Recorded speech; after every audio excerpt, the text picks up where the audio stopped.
Trečiasis mūsų laidos reportažas yra jaunatviškiausias ir net mus nustebinęs greitai įvykių tekme.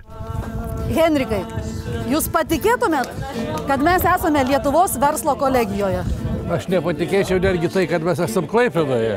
O, labai gerai. Man pradeda patikti jau. Man visai irgi nieko. Parodykit, kaip čia. O taip. Ir tai vadinasi?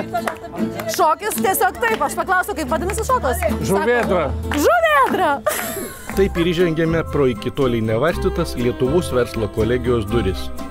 Ši aukštoji mokykla, beje turinti filialus Vilniuje bei Šiauliuose, ruošia informatikus, buhalterius, būsimus verslininkus ir, kas jūriniai valstybei itin reikalinga, būsimus rekreacijos bei turizmo specialistus. Kartais aš paimu ir supainioju, Erika, viešuosius ir privačius interesus. Dabar ieškau geros vietos, kur galėtų studijuoti mano anūkas.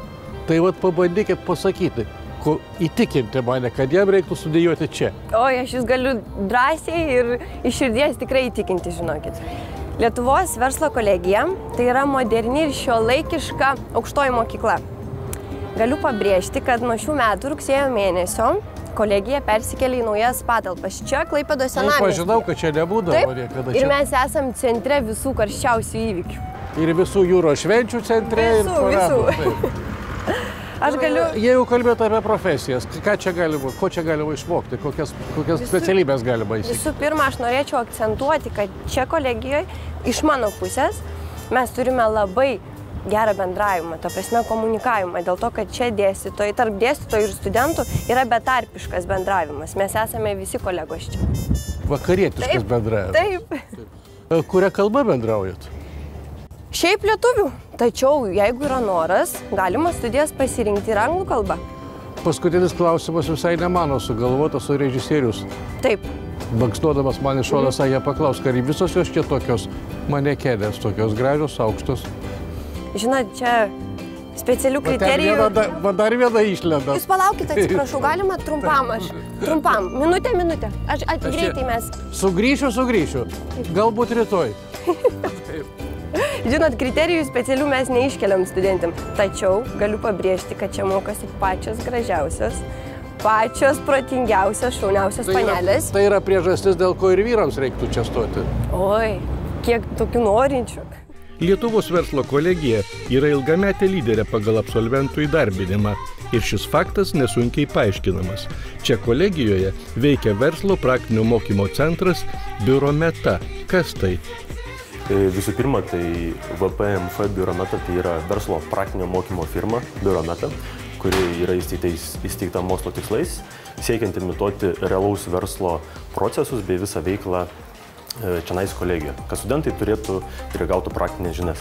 Praktiškai jau kada po to darbelio, po tų užsiėmimų Biurometoje ateina tik kokia praktikos vieta ir darbo vieta, jau apie praktinius darbo įgūdžius nereikia pasakoti, studentas viską žino.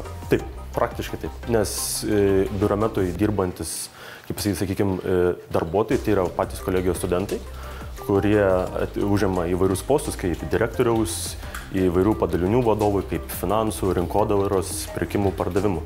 Tai praktiškai visos įgytos žinios, kurias įginam Biurometui. Mes nuėję paskui persikėlė iš čia į... Ir mes jau praktiškai bent jau pačius pagrindus žinom ir mokam, kaip elgtis. Na, mes tikrai nepamiršome šokusių ir gražiai dainavusių. Reikėtų pridurti ir sėkmingai mūsų šalyje studijuojančių. Kodėl Lietuva? Čia juk šalta. Yes, I know it's cold here, but I heard something about Lithuania. Aš buvau girdėjusi apie Lietuvą į studentų studijavusių čia pagal Erasmus programą. Jie sakė, kad tai puiki šalis, nors joje ir šalta.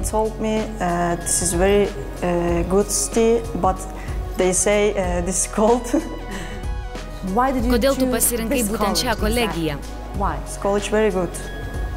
Čia mokytis mums labai gera, čia puikios paskaitos, studentai ir geri dėstytojai. Mums čia patinka. O, Henrikai, ir jūs čia. Paklauskit, kaip į berniukai lietuviai. O, jis turi labai rimtą klausimą. Ką tu manai apie lietuvius vaikinus? Kodėl šis klausimas toks juokingas? Gerai, man jie patinka.